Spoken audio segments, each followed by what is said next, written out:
અત્યારે શું છે, ગેસ આ યુદ્ધ ચાલી રહ્યું છે, ગેસ બંધ થઈ ગયા છે અત્યારે.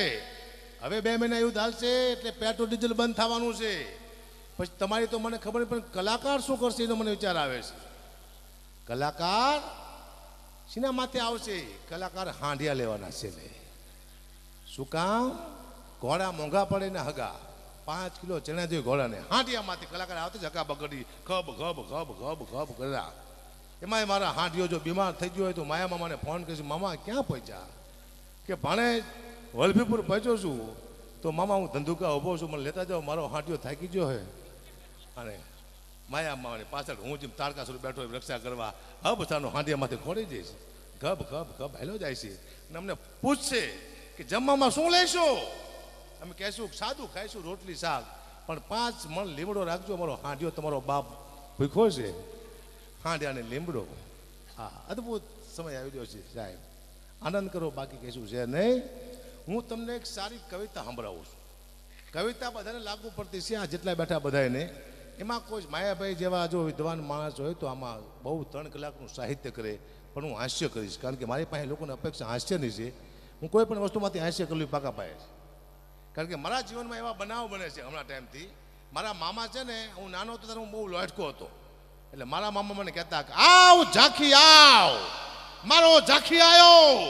એટલે હું રાજી થતો કે મામા મને કોઈ બોડીગાર્ડ કહે છે.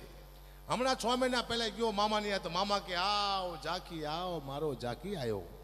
2 દી પહેલા મેં વાંચ્યું હમણાં કાગવાણીના બીજા ભાગમાં, ઝાંખી એટલે રાક્ષસ થાય. બોલો, મારા મામા મને 52 વર્ષથી રાક્ષસ કહેતા હતા. બહુ દુઃખની વાત છે, પણ કરવી પડશે, ભયાનક. હમણાં હું મામા ઓલું લેવા ગયો હતો, આરસ પથ્થર, મારા માતાજીનું મંદિર બને ને, તો મને 3 પથ્થર બતાવ્યા. આ 500 વાળો ફૂટ, આ 700 ફૂટ ને 1000 ફૂટ. એવું નું હોય, હરખાટ લાગે. ના ના, કે અલગ અલગ છે. કીધું ભાઈ, હું આજથી 25 વર્ષ પહેલા ઘંટી આંકતો હતો. હું 12 રૂપિયા વાળા, 14 રૂપિયા વાળા અને 16 રૂપિયા વાળા, આ 3 પ્રકારના લોટ વેચતો હતો. એક ડબ્બામાંથી 12 રૂપિયા લખ્યું હોય, એક ડબ્બામાંથી 14 લખ્યું ને એક ડબ્બામાંથી 16. આવા લોટ વેચતો હતો, પણ ભાવ અલગ હતા, લોટ એક જ હતો અંદર, મને ખબર છે. એક જ લોટ. લોકોને લાગે કયો આપું, 16 વાળો તો એ જ આપવાનો, 10 વાળો 12 વાળામાં 10 વાળો, 14 વાળામાં 10 વાળો જ આપવાનો. એમ કીધું. ઈટાનો લોકોના મગજ વાંચી જતો કે આ દુનિયા જોતી નથી, ખાલી ભાવ જ જોવે છે, વસ્તુ નથી જોતી, ખબર નથી પડતી. હું રહેતો તો નરોડા, ઈટાણે મારી પરિસ્થિતિમાં ખરાબ. હું ઘંટી આંકતો લોટ દળવાની નોકરી કરતો, અને નવરાત્રિ આવી એટલે મેં અહીંયા કોલોનીમાં કીધું કે હું ગામડે જઉં છું નિવેદનું ઘી લેવા, ચોખ્ખું કોઈને મગાવવું છે. તો બધા કે ગામડાનું ઘી આવે છે માથે દીવા કરવા, તે બધાએ કિલો મગાવ્યું, 50 કિલો ઘી થયું. પણ હું ગામડે લઈ ગયો. ઈટાણે 150 રૂપિયા ગામડે ભાવ હતો ચોખ્ખા ઘીનો, અત્યારે 1800 રૂપિયા છે. પણ ગામડે લઈ ગયો. હું ડેરીમાં ગયો અમદાવાદ, ને 50 રૂપિયા કિલો મેં લીધું ઘી. 50 કિલો ઘી લાવ્યો. મેં કીધું લો, ગામડેથી ઘી લાવ્યો છું. બધાએ અમે વાહ, ગામડાનું ઘી તો ગામડાનું કહેવાય. જો કેવી ખુશબુ. તમારો બાપ આ ડેરીનું ઘી છે, તમને ઘીમાં ખબર નથી પડતી. હારા મૂર્ખના ભેટના તમને શીમાં ખબર પડશે. આ દુનિયાનું તેથી મગજ મેં માપી લીધું કે ભાઈ આ દુનિયામાં જેટલું હાલાડો એટલું હાલ જ છે. બાદ દીકરો જાઓ, અદભુત દુનિયા છે. તમે ટ્રાય કરજો, મજા આવશે. મેં જોયું છે એક જ વસ્તુ 3ના નામે વેચાય છે આ દુનિયામાં. એટલે જો આવો યુગ મેં ક્યાંય નથી જોયો. સૌથી સારો યુગ હોય તો આ છે. સતયુગમાં આવું નહોતું, આટલું બધું માણસ ક્યાંય ભેગું સતયુગમાં નહોતું થતું છે. આવા સાધુ સંતોને, આવી લાઇટો ને, આવું સ્ટેજ ને, આવી ગાડીઓ ને, આવા મોબાઈલ ને, આવી શોખ સાહેબી, જેના કોઈ એવો બાઇક નથી જેના ઘરે ગાડીઓ ન હોય, મોજ મસ્તી બધા કરે છે. આવું સતયુગમાં નહોતું, ત્રેતાયુગમાં નહોતું, દ્વાપરયુગમાં નહોતું, માત્ર કળિયુગમાં જ છે. આ સતયુગમાં કોઈ દુબઈ નહોતું ગયું, અત્યારે દુબઈ જઈએ છીએ આપણે. સતયુગમાં, દ્વાપરયુગમાં, ત્રેતાયુગમાં રામને લંકામાં જાતા 10 વર્ષ લાગ્યા હતા, અત્યારે 5 કલાક લાગે છે. તો યુગ હારો કા યુગ હારો. પોતાની માં પોતાના દીકરાને બારવા જાય તારામતીને પોતાનો બાપ પૈસા માગે છે. હરિચંદ્ર રાજા કે મફતમાં નહીં બાળવા દઉં, હું તો નોકરી કરું છું. બાપ પૈસા માગે છે દીકરાના, પોતાની પત્ની પાસેથી. અત્યારે કોઈ એમ કે મારો બાપ મરી ગયો છે, લોકો લાકડા લઈ આપે છે. તો યુગ હારો કા યુગ હારો. માં બેઠો હોય, બાપ દાદા આખું કુટુંબ બેઠું હોય, અને પોતાની પુત્રવધુ દ્રૌપદીને હાડીના છેડા ખેંચાતા હોય, કોઈ બોલતું નહોતું ટાળે. અત્યારે કોકની દીકરી સામે કોઈ લાંબી આંગળી કરે તો લોકો એને આંગળી કાપી નાખે. તો યુગ હારો કા યુગ હારો. સારામાં સારું યુગ તો આ કળિયુગ છે. પણ ફેર શું છે, 50 વર્ષ પહેલાં એમ કહેતા કે એક મોબાઈલ આવશે, એમાં આપણે અમેરિકા વાત કરશું તો લોકો માનવા તૈયાર નહોતા કે ના એવો મોબાઈલ આવે જ નહીં. આવ્યો મારો દીકરો, અમેરિકા આપણે વાત કરી છે. પણ હજી તમે 50 વર્ષ જવા દો, હજી એવો મોબાઈલ આવશે કે આમ તમે ટેબ્લેટ મોબાઈલમાં વાત કરતા છો અમેરિકા, પૂછશો શું કરે છે કે ટોપરા પાક ખાવું, મને આપને બક્ષાનો બારો આવશે. તમે નહીં માનો શું લેવા, તમે 50 વર્ષ પહેલાં નહોતો માનતા. આ દુનિયા થાય પછી માને છે મામા, એમને એમ નથી માનતી. પછી પૂછશે કે શું કરે કે પીવા બેઠું, મને આપને બક્ષાનો ગ્લાસ બહાર ખાલી સિંગ ટપ ટપ જય માતાજી. તમે નહીં માનો, તમે માનશો જ નહીં. અદભુત સમય આવી રહ્યો છે, મને ખબર પડી છે સાહેબ. હા, હમણાં એક ડોશી ને મામા બેંકમાં જે 1 કરોડ રૂપિયા જમા કરાવવા, બોલો મેનેજર કે આટલા બધા પૈસા તું લાવી ક્યાંથી? ડોશી કે હું શરતમાં જીતું છું. તે તું કેવી શરતમાં રહેશ? ડોશી મેનેજરને કે તારા માથાના વાળ છે ને એ નકલી છે. બોલો કે શું વાત કરે છે કે અસલી છે? કે હું કે કાલ સાબિત કરી દઉં ખેંચીને કે તારા વાળ ડુપ્લિકેટ છે. બોલો કે તો હું લાખ રૂપિયા આપું. લાખની શરત મારી ડોશી કોને આરે? બેંકના મેનેજર આરે. સવારે મહિના વકીલ લઈને આવી પોતાના, હું મારો વકીલ લાવીશ કે કઈ વાંધો નહીં. મેનેજર કે વકીલ લઈને આવી, મેનેજર બેઠો હતો, આમ વાર પકડી હલાવીને કર્યો ઘા, અને મેનેજર ઊભો થઈ દાંત કાઢવા માંડ્યો. અસલી છે ડોશીમાં, નકલી નથી. અને વકીલ મોરો પડી ગયો. મેનેજર કેલા શરત હું જીતી ગયો છું, તું કેમ મોરો પડી ગયો? વકીલ કે મારી યાર આ ડોશીએ 5 લાખની શરત મારી હતી કે મેનેજરના વાળ પકડીને હું મેનેજરને ઘા કરું, મેનેજર દાંત કાઢે તો 5 લાખ તારે દેવાના. 4 લાખનું બોજ હરામ ખોર ના તે મને મરાયું. દુઃખની વાત છે. આવી ડોશીઓ દુનિયામાં છે, તમે જોઈ છે? આવજો બતાવીશ. આપણા બહુ જ મારી દે સાહેબ. બહુ આનંદની વાત જીવનમાં. મને કોઈએ કીધું માયા મામા કે તમારો સમય સારો ચાલે છે ગુબા, તો એટલું બધું પરિવારે તમે તમારા બાળકો પાસે, તમારા પરિવાર પાસે એટલું મૂકતા જાવ ને વાંધો ના આવે, કોઈની પાસે લાંબો હાથ ન કરવો પડે. મેં તો નહીં મૂકું, મૂકે જ નહીં. કે કાં? મેં તું આના ગયા જન્મમાં મારો એક પરિવાર હતો, હું મરી ગયો ત્યારે બહુ મારું પરિવાર રોયું હતું. મેં ઘણી બધી સંપત્તિ મૂકી હતી, મને યાદ નથી ભાઈ. આ બીજો પરિવાર આવ્યો. હવે અત્યારે હું ઘણું બધું ભેગું કરીને જઈશ. હું મરી જઈશ, મારું પરિવાર બહુ રોયશે.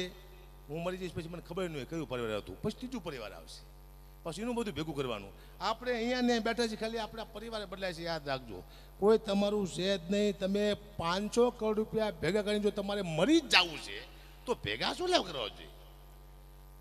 50 કંપની બનાવીને એન્ડમાં તમારે મરી જ જવું છે તો શું લેવા ચોટલી કઢાવી છે? એમ કહું છું. હું 1 અબજ રૂપિયા ભેગા કરીને હું મરી જાઉં નહીં, હું જલસા કરું પહેલા. હું પાપ કરું અને મારું પરિવાર આનંદ કરે એવું કેવું બધું હારે આવવું જોઈએ. બધું પાપ હું કરું, પાપનો પૈસો મારા ઘરમાં હું લાવું અને મારા દીકરાને મારું પરિવાર મહોત્સવ કેમ કરે? એને કહેવાનું કે આ ભાગીદારમાં રહો નહીં રહ્યા, વાલે લૂંટારા જેવું છે કોઈ. એટલે પાપ કરતાં પહેલાં વિચારવાનું કે આપણું કોઈ નથી, આપણી પત્ની, આપણા બાળકો કોઈ ભેગું નહીં હાલે. પાપમાં મુદ્દો એ છે. જેટલું પાપ કરો વિચારીને કરવાનું, જેટલું ખોટો પૈસો વિચારીને લેવાનો કે ભગવાનનું આપણે એકને જ છે, બાકી જાય સીતારામ. મને એક ભાઈ કહેતા હતા, મને કે કુપા અમારા ઘરમાં પગલાં પાડો ને. મેં તું કેમ? કે અમારા ઘરમાં બરકત આવે. મેં તું મારા પગલાં મારા ઘરમાં 40 વર્ષથી ફરે છે તો મારા ઘરમાં બરકત ન આવે? તમારો બાપ ટાયલ શું નહીં રે, શું વાત કરો છો? હું અહીંથી તમને ગેરંટી આપું છું, દુનિયામાં કોઈ એવો પગ હજી બન્યો જ નથી તમારા ઘરમાં બરકત લાવી શકે. તમારા ઘરમાં 4 જ પગ એવા છે, એક તમારી દીકરી, એક તમારી માં, એક તમારી બેન ને ચોથી તમારી પત્ની. આ 4 જ તમારા ઘરમાં બરકત લાવી શકે, બાકી દુનિયામાં કોઈ એવો પગ પેદા થયો જ નથી. આ 4ને સાચવી લો. પણ કદાચ કોઈ સાધુ સંત આવે આપણા ઘરે તો આપણા ઘરમાં શું પરિવર્તન થાય? તો પોઝિટિવ ઉર્જા આવે, તમારી વિચારસરણી બદલી નાખીએ. કારણ કે બહુ સુખી થાવ ને 2 વિચાર આવે, એક સારો ને ખરાબ. એક આમ વયા જાવ ઓલી બાજુ, અમેરિકાની ફાઇલ ખુલી હતી ને, છોકરા કાપીને ખાઈ જવાના એવો વિચાર આવે. અને બીજો વિચાર આવે આવો ધર્મનો, તો સાધુ પાસે બે હો તો તને ધર્મના રસ્તા બાજુ વારે. તમને તમારા પૈસા ગૌશાળામાં આપો, અન્નક્ષેત્રમાં આપો, આવી જગ્યાએ આપો, એવું સાધુ તમને શીખડાવે. સંતોની તાકાત આ છે. પણ બરકત તમારા 4 પાત્ર સીધ લાવી કે બાકી જાય સીતારામ, મને ખબર છે. એટલે હું કહું છું જીવનમાં આનંદ કરો, બાકી જાય સીતારામ. અને હવે કલાકાર મારા દીકરા માયા મામા એવા ગીત ગાય, મને હારી ખબર નથી પડતી. ગીતનો કોઈ અર્થ જ નથી થતો. એક ગીત આવ્યું છે, બધા કલાકાર ગાય છે. ઝીણા મોર બોલે લીલીના ઘરમાં, જેના મોર બોલે લીલીના ઘરમાં. લીલી હારી છે કોણ? કોઈ મુખ્યમંત્રી છે, ધારાસભ્ય છે? એટલે લીલી લીલી કઈ બોલતી નથી, પાછી બેઠી બેઠી સાંભળે છે. એ દુઃખની વાત છે. લીલી નહીં, લીલી નાગોરમાં. નાગોર પ્રાંત છે, એક વનસ્પતિ પણ છે નાગોર. આ નાગોરની વાત છે. આ તો લીલીના ઘરમાં કેમ મારા દીકરા? જે કલાકાર આવે લીલીના ઘરમાં બદલે લીલીના ઘરમાં મોલા બોલે જાય, ઉકલ લેવું. કોઈને કંઈ કહેતું નથી. આ દુઃખની વાત છે. અમારે તો ટેવ પડી આવ્યા. અને હમણાંથી કલાકારો અહીંયા માણસો બહુ પડ્યા છે. હું તો બહુ બીવું છું. હું તો 30માં પ્રોગ્રામ બંધ કરી દેવાનો. શું લેવા? 31માં આમ થાય બંધ થઈ જવાના છે. 31માં AI આવવાનો છે. AI ઓળખો ને? મારા જેવો એક રોબોટ આવશે, સેમ ટુ સેમ, અને મારા જેવું જ બોલશે. ખાલી 1500 રૂપિયા તમારી પાસે લઈશે. તો મને બોલાવશો કે રોબોટને બોલાવશો? જન્મભાઈ દવે જેવો જ આવશે રોબોટ, એવું જ ગાય છે, સાચું ગાય છે, ખાલી 500 રૂપિયા જ લઈશે. તો તમે એને બોલાવશો કે રોબોટને બોલાવશો? સમય ચેન્જ થઈ ગયો છે, આખી માથે ઉડી છે. એટલે શાંતિથી આનંદ કરો, મોજ કરો, બાકી કશું છે નહીં. પણ નાની એવી સ્તુતિ માટેની કરી લો હું ફટાફટ. કલાકાર જાજા છે, રાફડો ફાટ્યો છે કલાકારનો, હાફ તૂટી પડ્યો છે આજ. અને મને યાદ છે મારો વારો 5 વાગે આવતો હતો. અહીંયાથી કલાકાર તમને હરાબ દેતા હોય, આનું ઘરું બેસી જાય, આ હરામખોર ફેલ વયો જાય, આવું બધું થતું હોય. મને ખબર છે 5 વાગે મારો મામા આવતો, મને રજૂ કરતા વહેલા 5 વાગે કોઈનું હોય તારે કે કાબા ગઢવી આવ્યા છે, ઉગતા કલાકાર છે, એને હવે આપણે સાંભળી વહેલા 5 વાગે. તારે હું કહેતો ઉગતા કલાકારને દી ઉગે ન મૂકો, તમારો બાપ હાથમી જાય છે. નહીં સાલા, દી ઉગે જ મૂકતા. પણ હું ઉગ્યો ને કે આવો કલાકાર હોય, આટલો બધો કારો કલાકાર જોયો હે કે હાલે જ નહીં મારો દીકરો. કેમ હાલે છે? કૃપા બેન નર પાવત નાહી, કૃપા વિના કઈ થાય નહીં સાહેબ. તમને કાંઈ ન આવડતું, તમારો ધંધો ચાલવા માંડે તો તમારે એમ નહીં માનવાનું કે મને કંઈક આવડે છે. તમને કાંઈ ન આવડતું તમે આગળ વધવા માંડો, તમારે એમ નહીં માનવાનું કે મને કંઈક આવડે છે. કોઈ શક્તિ છે જે તમને ધક્કો મારે છે, યાદ રાખજો. ચાહે મા બાપના આશીર્વાદ હોય, પિતૃના હોય, તમારા ગુરુના હોય, કોઈક શક્તિ તમને ધક્કો મારતી હોય તો તમે આગળ વધો. હકાબા 2-3 જોક લઈને ચડ્યા છે, બોલો હાલે છે ને? કૃપા. કોક શક્તિ તો હકાબાની આજુબાજુમાં છે, નક્કી આમ મારું દીકરું નું હાલે, કોક મારીને પાડી દે. એ પાકા પાયા છે, મને ખબર પડે છે. એટલે જાજી વાતો નથી કરી, નાની એવી સ્તુતિ કરી લો. કારણ કે કલાકાર બાપુ જાજા છે, તમે સમજો છો, હું સમજુ છું. સાધુ સંતો પણ આવી ગયા છે બધા. મહેન્દ્રનાથ ગીરી બાપુની હાજરી છે, હમણાં ફોન આવ્યો છે બાપુને, આવે છે. જગ્યા થાય એવું છે ને, જાઓ એ 2 મિનિટ માટે. બાપુ મને છપ્પા ખાડા બહુ આવડે. કોઈ ગાયા? શું કરવા? મને ખુદને ખબર ન પડતી, તમને કઈ જ પડશે એટલે જ ગાતા. જે વસ્તુની ખબર ન પડે એ ગાવા જ નહીં કોઈ દિવસ. આખી રાત આવડે છે મને, મારા છોકરાને આવડે છપ્પા ખરા. તો છપ્પા ખરા એટલે આખી રાત પકવડતા આવડી જાય છપ્પા ખરું કહેવાય. અઘરું શું છે? અમારું ચાણી સાહિત્ય એ ખતરનાક છે. એ આ તો એમ ના આવડતું ચાણી સાહિત્ય, એ તો અમારા શું કહેવાય અંદરથી આવેલી વસ્તુ છે. છપ્પા ખરા નો સમજાય એ વસ્તુ નહીં બોલવાની. મારા બાપુ ના પાડતા હતા. કોઈને ખબર ન પડે ને, પક્ષી જેવી ભાષા કહેવાય, ખબર ન પડે ને, ચક ચક ચક ચક ચક ચક ચક ચક ખબર ન પડે શું બોલીને વહી જોઈએ. હા, એવું નહીં કરવાનું.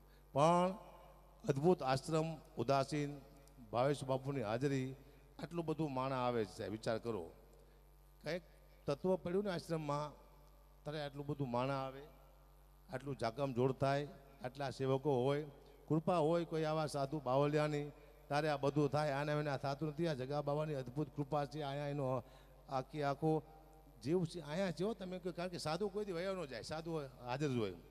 સાધુ છે ને એ કોઈથી જાય નહીં, તમારી સામે જોઈએ, તમને દેખાય નહીં. અને બેઠો બેઠો તમારું કામ કરીને સંત કહેવાય. એવા સંતની હાજરી છે, જગા બાપુની અહીંયા હાજરી છે. ભાવેશ બાપુમાંથીની અસીમ કૃપા છે. જોરદાર તરણાગ્રહથી હવે ભાવેશ બાપુને વધાવી અને જાજા કલાકાર બાકી છે. કારણ કે આ તો કહેવાય છે ને કે તું મને લાગી મુમના અને મમન લાગી તુમ તો ઝુમ બરાબર ઝુમ. આજ આનંદ, આજ ઉછળંગ, આજ નીનામાં નીર તો જય રામા પીર.